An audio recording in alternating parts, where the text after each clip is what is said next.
Vida em Movimento, com Écio Bottaro.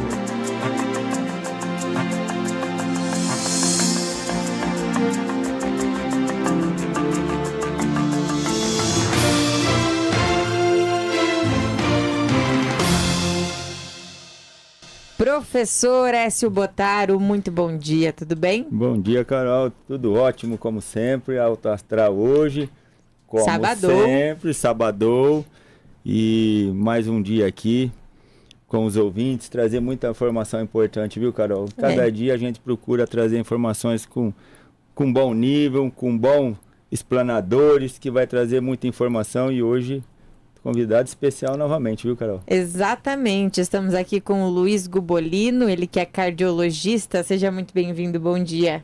Bom dia, Carol, bom dia, Écio. É um prazer enorme estar aqui com vocês. Queria agradecer a oportunidade, o honroso convite, em especial o Écio, que a gente se conhece há muitos anos, né? O Écio de molequinho, vi a trajetória dele toda voltada para o esporte. Me lembro muito bem dos tempos dele lá de Poti, famoso, porque jogava, batia uma bola diferente. Ah, né? O menino era bom de bola. Aí eu já até perguntei para ele me disse que faz 20 anos que não joga mais. Nossa. Poxa, me surpreendi, mas você vê que ele tá aí magrinho, 8% de gordura. Cuidando da saúde. Cuidando da Isso aí. saúde. E a gente realmente faz a influência pelo exemplo, né? É isso aí, Isso que é cuidando da importante. saúde, falando de saúde sempre, né, professor? Olha, ele fez me lembrar um colega, um amigo nosso em particular, amigo do Luiz também lá de Potirendaba, que ele fala assim para mim: Écio, você foi muito inteligente até para parar, fez igual o Pelé, parou no auge. Então eu procurei parar enquanto ainda estava podendo fazer alguma coisa graciosa, mas isso faz parte da vida, né? Com certeza. A vida, eu acho que Deus mostra uns caminhos, muitas vezes a gente quer um caminho, mas Deus fala: não, o seu caminho é esse, e hoje estamos aqui falando para o ouvinte, levando informação de saúde, e eu acho que isso veio para mim e eu tenho que levar isso adiante, e sempre a gente vai poder fazer isso com muito carinho. Com certeza. E a gente vai falar de um palavrão aqui, né? Que é a doença aterosclerótica coronária. Falei Olha, certo, né, professor? Falou, Carol. E olha, muita Fiquei gente treinando. acha que isso é uma coisa de outro planeta, mas é uma coisa comum, acontece com muitas pessoas. Mais popularmente falando, seria aquela gordurinha que entope as nossas artérias. E o doutor veio aqui esclarecer um pouco sobre isso. E até, Luiz, fala um pouquinho o que é essa aterosclerótica, né? Coronariana. O que é isso especificamente? Muito bem. A importância de esclarecer para os ouvintes da CBN, esclarecer essa informação para a população.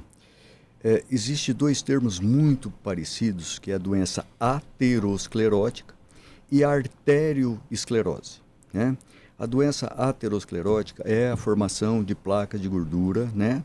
Depósitos de gordura que vão ocorrendo nas paredes das artérias, em especial do coração, que leva o infarto, a das carótidas intracerebrais, que levam ao acidente vascular cerebral, que é o AVC, né?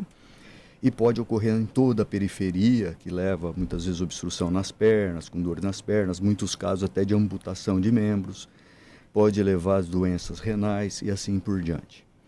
A arteriosclerose é o envelhecimento da artéria, que ela vai ocorrer no decorrer do tempo, onde vai haver calcificação, essa artéria vai ficar mais rígida, mais endurecida, que pode ou não ter placa de gordura junto, ocorrendo as duas em concomitante.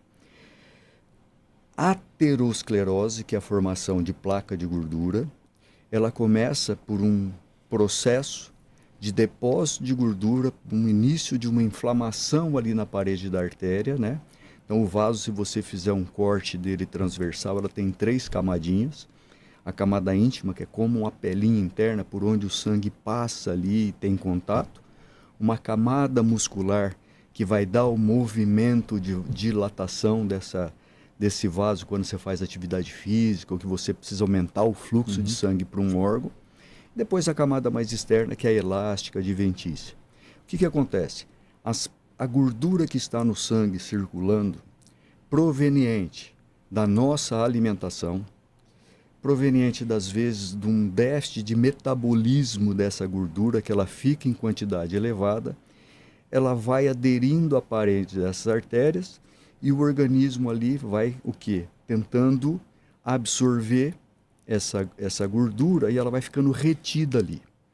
Então ela vai formando ali uma saliência para dentro da luz da artéria, do interior desse vaso, estreitando esse vaso e levando a uma diminuição do fluxo de sangue, da passagem do sangue. Então, quando essa obstrução ocorre numa artéria do coração, que são as coronárias, e ali obstrui agudamente, porque forma ali uma inflamação, uma ulceração ali nessa camadinha interna, que é o endotélio, pode haver um coágulo, o organismo entende que ali houve como se fosse uma lesão, então ele vai coagular para que, pensando, vai extravasar o sangue.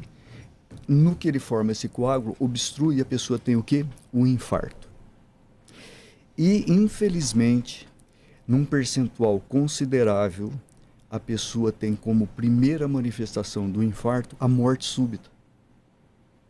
Ou o mal-estar súbito, que isso pode levar, em algumas regiões, onde você tem o primeiro socorro, o primeiro atendimento mais precário, uma mortalidade alta, né? Então, ela é uma doença que eu chamo lenta, silenciosa, que quando ela manifesta, ela pode levar inicialmente como primeiro sintoma a morte súbita, o mal-estar súbito, ou quando ela consegue avisar que está acontecendo, é a dor no peito. Então eu chamo até que é uma dor amiga. Se teve dor no peito, até falar o contrário, vai lá afastar a doença do coração. E também pode acontecer na carótida, dando sintoma ali para o cérebro, nas artérias das pernas, levando a dor para a caminhada, na panturrilha, na perna, e assim por diante. Vários sintomas, né, Luiz? Ô, Luiz, mas você falou uma coisa interessante que eu ia até perguntar. A questão da alimentação é importante. Fator hereditário, eu acredito que tem uma fase, um ponto crucial nisso tudo. Mas teria algum ponto em específico? Olha, ou é a junção da alimentação, da prática de atividade, a questão da genética que faz todo o conjunto? Olha, Edson, o que acontece, Edson?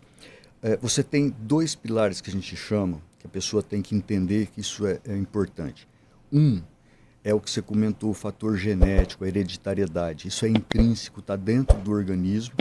Eu costumo falar para os pacientes, esse você não vai tirar, porque você herdou, seja por uma alteração genética depois que você nasceu, ou porque você traz, são vários genes que influenciam nisso, ou porque você já traz esse gene como herança. Então isso é próprio da pessoa. E tem o outro braço que são os fatores que a gente controla. O que é? É a alimentação que eleva o nível de colesterol, que é o causador das obstruções, na grande maioria das vezes. É a hipertensão arterial, que apesar dela ser tua intrínseca, a gente consegue controlar, a gente consegue interferir no tratamento, tratando e acompanhando bem a pressão arterial. A elevação do colesterol, o diabetes, certo? Aí vem tabagismo, que é um fator externo, que é puramente da pessoa, é uma escolha. Sim. A obesidade. A obesidade, ela, em determinados momentos, ela é patológica, ou intrínseca, ou comportamental, no estado emocional, que te leva à ansiedade, a comer, né, ansiosamente. A inatividade física, né, que também depende de você, é uma escolha. Sim. E o estresse, que vai ter uma relação com a tua atividade no dia a dia, o seu trabalho. Porém, o que é importante? Tem como a gente amenizar os níveis de estresse. Muito bem sabe que a atividade física é o principal fator que equilibra o nível de estresse com a liberação de endorfinas e substâncias que dão um certo controle para o teu estado, né, emocional, desencadeado pelo meio ambiente que você vive. Então, a alimentação, ela é muito importante. Porque eu digo o seguinte, Écio, quando você tem o autocontrole e você tem as suas escolhas e você consegue permanecer nas suas escolhas, é o que faz a diferença. Então, se você controla a tua alimentação, já é um ponto positivo, que mostra que você tem uma certa disciplina naquilo que você está fazendo. Os demais fatores externos é tudo questão de disciplina. Sim. Entendeu? Ô, doutor, o Pois senhor disse que o infarto, né, ele vem de repente e pode causar aí a morte, né? Muitas vezes, se não tiver um atendimento rápido, enfim, vários fatores. Mas tem como a gente antecipar isso? Se a gente for no cardiologista certinho, uma vez por ano ali, a gente consegue prever? Demais. Esse é o ponto importantíssimo, além do teu hábito de vida, da tua forma de vida, né? Das tuas escolhas na forma de você conduzir a sua vida. O acompanhamento médico é essencial. E chama atenção para duas coisas. Quem tem o histórico familiar, principalmente após os 30, que eu até estou abaixando essa idade, porque antes falava muito em 40 anos, a doença está sendo mais precoce. Então, a partir dos 30, 35 anos, procurar o seu cardiologista, o seu médico da confiança, o médico da família, porque tem como você antecipar. Existem exames que sinalizam a isso. Você pode começar pelo exame da esteira, fazendo um teste ergométrico, né? Que ele vai testar a sua aptidão física e se durante a atividade física, o teu coração está sinalizando que tem uma obstrução ali, que está reduzindo o fluxo de sangue para uma região do coração. Tem a cintilografia do miocárdio, que é um exame combinado com o teste ergométrico. Tem o ecoestresse, que é o ecocardiograma, que você faz o estímulo de aumento da frequência cardíaca com a medicação. Isso também mostra a contratilidade do coração, se ali está existindo alguma diminuição do fluxo de sangue para uma região do coração, certo? O ecocardiograma também sinaliza para doença em carótida, doença aterosclerótica, na carótida, obstrução na carótida, que sinaliza, olha, você tem uma placa pequena, pode ter em outros lugares, ok? Além disso, você pode ainda fazer um exame não invasivo, que é a angiotomografia coronária, que ela mostra se existe placas de gordura ali na parede das artérias. Dali para frente, já é um exame invasivo, que é o cateterismo cardíaco. Esse é o exame de ouro para o diagnóstico da doença coronária, assim como as angiografias, arteriografias, para você fazer carótida e todas as pesquisas de obstruções nos vasos do organismo como um todo. Então, a gente tem muita opção, muita alternativa, né? Então, o que é importante é, hoje, a consciência da prevenção da doença, através desses fatores, controlando esses fatores que nós colocamos.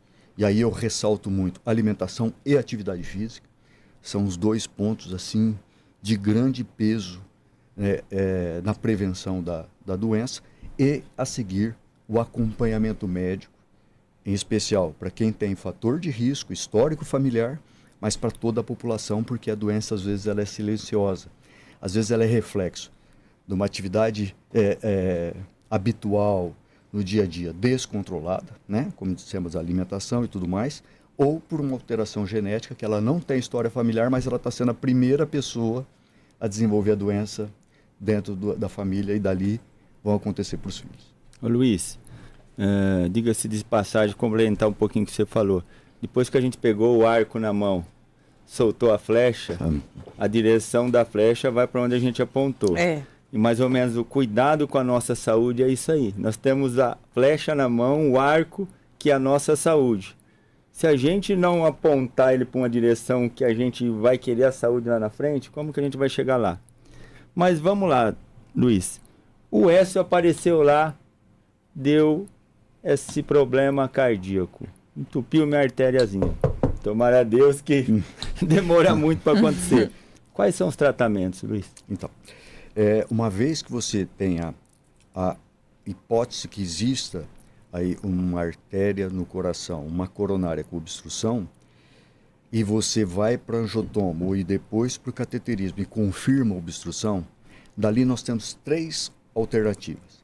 De acordo com o resultado do cateterismo, que é aquele exame que vai lá, hoje a gente faz em 10 minutinhos, um exame super tranquilo, de baixo risco.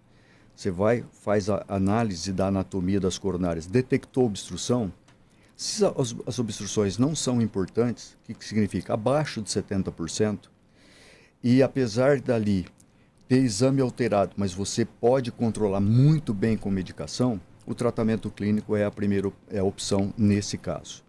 Fora isso, você tem 2 tratamentos que você pode acontecer. Um menos invasivo, que é a angioplastia com implante dos estentes, que você vai lá, faz a desobstrução daquela artéria, põe uma molinha ali para evitar que a obstrução retorne, que o vaso se adapte, né, na formação de uma nova placa, né, e que é também um exame super procedimento tranquilo, que a maioria das vezes a gente faz até ambulatorial, o paciente vem, faz, fica o dia todo ali no setor de hemodinâmica e vai para casa. Ou se não, se o caso já é mais grave, com várias obstruções, vários comprometimentos, aí ele vai para a cirurgia de revascularização, que é aquela que você abre o peito e põe os enxertos de mamária e enxerto de safena. Então, desculpa, Luiz, pode concluir. Então, são as 3 alternativas que a gente tem. Excepcionalmente, um percentual pequeno, às vezes a doença é tão grave que ele vai ter que ficar no tratamento clínico mesmo, porque você não vai conseguir nem fazer a angioplastia e nem a cirurgia. Porque a doença é difusa, invade todo o vaso, não tem ali leito suficiente, né? Vaso suficiente para você fazer um enxerto de safena, ou até mesmo você vai precisar pôr uma quantidade muito grande de stents, que isso também pode oferecer um risco para esse paciente, porque dose de medicação para afinar o sangue por tempo prolongado, isso pode ter como consequência sangramento, e às vezes o procedimento em si é de alto risco de complicação. Ô, Luiz, e depois que foi feito um procedimento desse, vamos supor que não é o de altamente o pior, ele volta a ter uma vida normal, a pessoa volta, não digo correr, andar de bicicleta, sei lá, ele depende, eu acho que de alguns fatores, mas consegue voltar a ter uma vida normal? Bom, o grande ponto é o seguinte, que a maioria dos pacientes, a grande maioria, você consegue resolver por angioplastia e até mesmo ou pela cirurgia. Esses tratamentos invasivos, o que é importante? Uma vez que você tratou e tirou a lesão, você volta para o paciente com um estado normal desse coração funcionando. Então você vai fazer a reavaliação dele após, através do teste ergométrico, da cintilografia. O paciente está assintomático, com exames normais ou de baixa alteração, de baixo risco, ele vai ter uma vida normal. Ele vai fazer a sua atividade aeróbica, ele pode ir à academia, ele pode fazer uma atividade mais intensa, desde que ali a gente sempre analisa pela capacidade de esforço que ele desempenhou no teste ergométrico, ele pode fazer sua bicicleta, né? O que a gente evita o esporte competitivo de alta intensidade, porque aí exige subida rápida da frequência cardíaca, tudo, e aí se ele tem uma plaquinha menor, isso pode ter uma ulceração e estabilizar. Mas pode voltar à vida normal, né? Depois fez a angioplastia, uma semana faz o retorno com o cardiologista, em 10 dias está fazendo atividade aeróbica normal. Tá? Ô, doutor, se a gente fosse pensar só na prevenção dessa doença, né? A gente sempre fala aqui da importância da musculação, enfim, para um bom envelhecimento, mas pensando em prevenir essa doença, seria o exercício cardio ou a musculação também ajuda? Os dois. Os dois. O aeróbico, ele vai ser importante para quê? Para atividade no dia a dia, e isso... Difícil falar isso com o professor aqui do lado, que tem toda essa experiência, mas o aeróbico é o mais recomendado, né, para você fazer atividade de prevenção. Caminhada, corrida, bicicleta. Caminhada, corrida, esteira, bicicleta, tudo isso é muito importante. Você imagina que tem paciente que já passou por angioplastia e o cara faz natação, faz a corrida, né, e faz a bicicleta no mesmo dia. Essa semana mesmo eu fiz o exame de um paciente, um cateterismo de um paciente, ele tem placas ali discretas e ele faz o triatlo, né? O triatlo que ele chama um short, que é o mais curtinho, e ele quer continuar fazendo. Então a gente vai agora, o cardiologista vai olhar, comparar as placas e provavelmente vai liberá-lo para estar fazendo. Legal. Né? E então, isso é muito importante, porque hoje a gente tem, primeiro, como opção de tratamento, devolvê-lo ao ritmo de vida normal. Primeiro, se a doença não aconteceu e não manifestou ainda, nós temos como tratá-lo preventivamente. E isso que é, assim, importante nos dias de hoje. E eu te digo que, atualmente, os 60 menos, principalmente, estão com uma consciência diferente. Intensificar as atividades físicas em academia, na rua, as corridas que se fazem têm estimulado muito todo mundo a ter um desafio, né? Porque uma das formas de você promover a sair da zona de conforto é criar o desafio. Eu tenho certeza, professor, que é o que você faz isso todo dia na tua academia, desafiando cada vez mais o cara a ousar e a superar o dia anterior da atividade que ele fez. Ô, Luiz, vou te contar, tem uma passagem rápida. Um pessoal lá na academia, tendo os cinquentões mais lá, né? E eu falei, olha, vamos começar a fazer barra, moçada. Não, professor, mas que jeito nós vamos fazer barra? Eu falei, ó, eu vou provar para vocês que todo mundo consegue fazer barra. Inclusive eu atendi um senhor de 99 anos que fazia 3 séries de 3 barras. Aí eu comecei a fazer barra na frente deles. Comecei 1 ano depois, eu comecei com 3, eu nem era apto a fazer. Hoje eu faço 8 barras com uma mão só. E eles ficam admirados, mas é aquilo que você falou, é a disciplina, é o foco e persistir.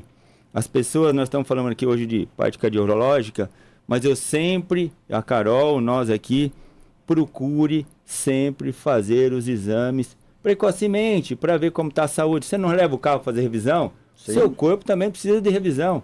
Embora o carro você troca a peça, ficou bom, mas o corpo não. Depende da gente. Então, quanto mais precoce nós detectarmos, infelizmente, uma patologia, é mais sucesso de tratamento. Eu li um artigo esses dias, 98% dos cânceres de próstata são curáveis desde que diagnosticado precocemente. Eu acredito que a maioria das patologias. Então nós temos que sempre estar de olho na saúde, né, Luiz? Sem dúvida. A gente, e é muito interessante porque a gente vem pegando os meses do ano para fazer trabalho de conscientização e prevenção, né? Você tem lá o Setembro Vermelho, que é justamente conscientização sobre as doenças do coração. Agora nós finalizamos o Outubro Rosa, que é o câncer de mamas. Nós vamos entrar agora no Novembro Azul, que é o câncer de próstata. Isso é tão importante porque você vai fazendo um trabalho de massificação da informação e as pessoas vão se conscientizando, né? Um trabalho como esse que vocês estão fazendo aqui agora, nesse momento, levando para o ouvinte da CBN, essa informação, ela vem se somar ao trabalho constante que se faz aqui no teu programa semanalmente, de trazer informação para a população. E é isso que a gente é importante, é isso que é importante para a gente como médico, né? Porque eu entendo hoje, e cada vez mais, que nós somos preparados para tratar a doença, mas não para prevenir a doença. Sim. E a medicina tem que evoluir de uma forma a se ela se torne mais preventiva. E um ponto importante que eu ressalto, é a tua dica, a ponta da flecha, nós estamos envelhecendo, né? Nós estamos tornando mais longevos, e o importante é tornar um longevo o máximo possível de independência, né? De autonomia, de saúde, né? Porque, pergunta é, eu vou envelhecer com limitação ou com uma situação clínica complicada, que qualidade de vida eu vou ter? Exatamente. Como que eu vou aproveitar essa vida? Então, agora que você constrói, né? Desde aí da tua adolescência, da infância, que consiste em dar o exemplo, orientando, educando os filhos, educando na escola, né? A melhor forma de se alimentar, a melhor forma de se viver, e que você consiga ter lá na frente uma longevidade com mais saúde, com mais autonomia, né? Aí vem a importância da musculação, né? Vamos lá, vamos trabalhar o core, vamos trabalhar quadríceps. É coisa simples, que a pessoa, que à medida que ela vai perdendo, tendo a sarcopenia, perdendo a musculatura, ela vai ficando mais estática, mais acomodada, e isso mantém mais sentada ou deitada, e você perdendo a musculatura, você vai ter mais dificuldade para sair, né, de uma cadeira, de uma poltrona e assim por diante. Ô Luiz, e quando a gente fala em autonomia e saúde, não é a gente pensar num corpo físico bonito, envelhecer, mas com autonomia de fazer uma caminhada, Sim. de poder ir no supermercado, de poder ficar em pé, cumprimentar alguém, dar um abraço, porque eu trabalho com muitas pessoas que têm problema de saúde. E é tão difícil você olhar para uma pessoa e ela não consegue andar direito por conta de um joelho, de um quadril, da coluna, não poder comer certas coisas por conta do diabetes, ou pela pressão alta, ou outros fatores.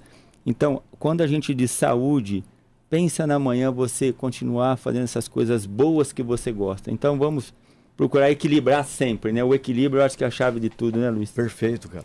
E além do mais, professor e Carol, né? O que eu julgo que é importante? Se você tendo a consciência, mesmo você tendo a patologia, mesmo você tendo a doença que te limite, porque o que é interno seu você não tira, mas se você mantiver, além da alimentação, atividade física, atividade cognitiva, intelectual, lendo, ouvindo, conversando, isso, né, cria o ambiente favorável para você ter essa longevidade saudável. Permite com que você se movimente, permite que você leia, permite com que você converse, permita que você tenha uma vida sem a limitação, sem a restrição que a doença às vezes pode ocasionar. Então, eu digo que é importante. Vou dizer por mim, eu sou diabético, tenho histórico familiar, sou hipertenso, mas eu tenho a minha regra que eu cumpro diariamente de atividade física, tentar controlar a alimentação, porque eu não quero ficar um velho dependente. Exato. Entendeu? De pessoas. Sim. Né? Eu quero ficar um velho com autonomia. Excelente. Maravilha. Muito obrigada, viu, doutor Luiz, pela conversa, pelas dicas e orientações, né, professor? Foi excelente. Foi maravilhoso e em breve o Luiz vai fazer um quadro conosco aqui. Legal. Sobre superação. Ele tem uma história muito bacana, passou por um Covid, teve um ponto muito triste na carreira de vida dele e vai ser muito bacana também, eu acredito, viu, Carol? Com certeza. A gente espera numa próxima, então, doutor. Obrigada. Muito obrigado. Uma pena que foi tão rápido, já passou. Acho que a gente podia ficar aqui um bom tempo. E vai ser um prazer voltar aqui, Carol e professor, porque eu acho que eu passei por esse momento difícil e eu acho que tenho muito a contribuir, de repente passando a minha experiência para as pessoas, o que é superar, né?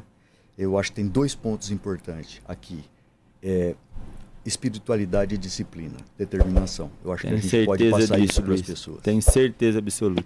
Muito obrigado pela oportunidade mesmo. Viu? Nós que agradecemos. E obrigado, professor, por mais um Vida em Movimento. A gente se encontra no sábado que vem novamente. Com certeza. Eu agradeço ao Luiz, agradeço a você, Carol, a CBN. E se Deus quiser, até semana que vem.